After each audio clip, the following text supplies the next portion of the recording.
Everybody knows that when you start streaming, you need a couple things. You need a microphone, a camera, and sometimes a capture card. Now the capture card standard has been Elgato, and for good reason. 3 years ago they released the HD60S. It's a simple device powered via USB 3 Type-C, fairly forward-thinking for its time, and it captures a reliable 1080p 60 frames per second. There hasn't really been much of a reason for any company to compete with such a reliable piece of tech.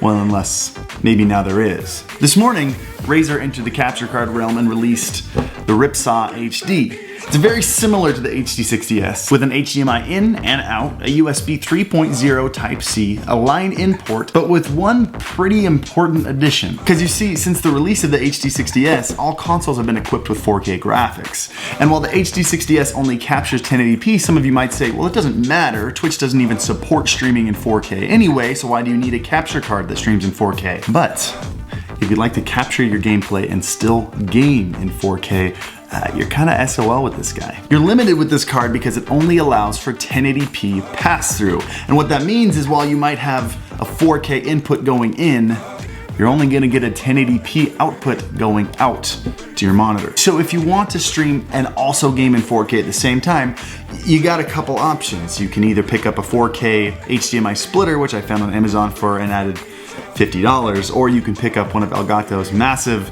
PCIe 4K 60 capture cards, and that thing's like 400 bucks. Or as of this morning, you can pick up one of Razer's Ripsaw HDs, which while it only captures in 1080p 60 frames per second, it now has an added pass-through resolution of 4K 60 frames per second. So you can still game in full resolution on your Xbox One X or your PS4 Pro. Kind of a game changer if you ask me. Also, full transparency, while this capture card did show up on my doorstep this morning for me to make this video, I was not paid in any way, and there was absolutely nothing in the email saying what I had to say. So this is entirely going to be my opinion. Cool? But specs only tell half the story. I wanted to plug this in right next to an Elgato HD60S and see how the two perform side by side. My name is Harris Heller, I am your stream doctor, and today we're gonna find you the right capture card. Now, I haven't actually purchased a console in probably 4 or 5 years, so I actually had to go and steal one from a friend. Nothing serious, Lemonade just stopped by with his relatively fast getaway car and we made an unexpected visit to our friend Chase, who owns an Xbox One S. Hand it over, no one gets hurt. Okay. See you at church tomorrow, man. Yeah. See you later. See you, man. Go, go, go, go, go, go, go. And we brought our spoils back to my studio where we hooked everything up. First impression of the device? While the card itself looks nice and sleek, it's pretty light and kind of feels cheap. However, the braided USB-C cable, I'm a cable snob, and this thing feels so good. Is a nice touch. The first thing I wanted to test was both captures side by side. So we plugged the Xbox into both of them, fed them both into my streaming PC, and set them up in OBS. To be honest, I was pretty surprised that you could see such a big difference between the two. There were two main differences, one of which being while they both claim instant preview, meaning it shows in your OBS preview the exact same moment that it shows on your monitor, it's very clear that the Elgato capture card is a couple frames behind. Now this isn't a huge deal since you're not actually playing on your OBS preview anyway. So as long as that delay isn't carried over into the pass-through, which we did test later by the way, we should be all good. However, as you can see by the footage, the colors had a pretty stark contrast. The blacks are much darker, the blues are much deeper and richer, and just in general, the picture was more vibrant. I still wouldn't call that really game-changing. Your biggest bottleneck in picture quality is gonna be your bitrate and your encoder speed.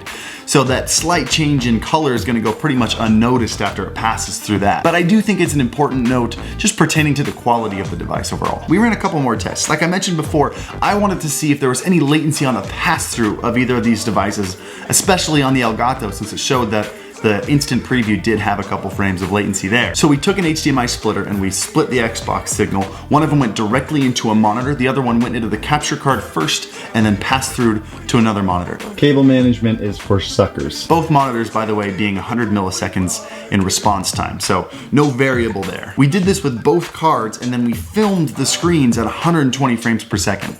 Double the refresh rate of the screens themselves so we could see if there was any discrepancy between the two. Doing this with the Elgato first, one of the easiest places to see if there was any slight latency in either image was at a jump cut in one of the cinematic scenes. And you'll notice as I slowly scrub back and forwards over this jump cut that they happen at the exact precise moment. Not even a half a frame difference between the two. So good news for Elgato there, zero delay on the pass-through. We then did the exact same thing with the Ripsaw, and again, looking at a muzzle flare during a pistol shot in Halo, zero discrepancy between the two screens. Leaving the last main difference between these two devices at the price, and I actually thought this was kind of funny. One of the marketing points of the Ripsaw HD is that it's a more affordable capture card than the Elgato HD60S, which comes at $179, while the Ripsaw comes $20 cheaper at $159. However, I noticed that the day before the Ripsaw went live, Elgato dropped its pricing on the HD60S down $30 to $149, making it $10 cheaper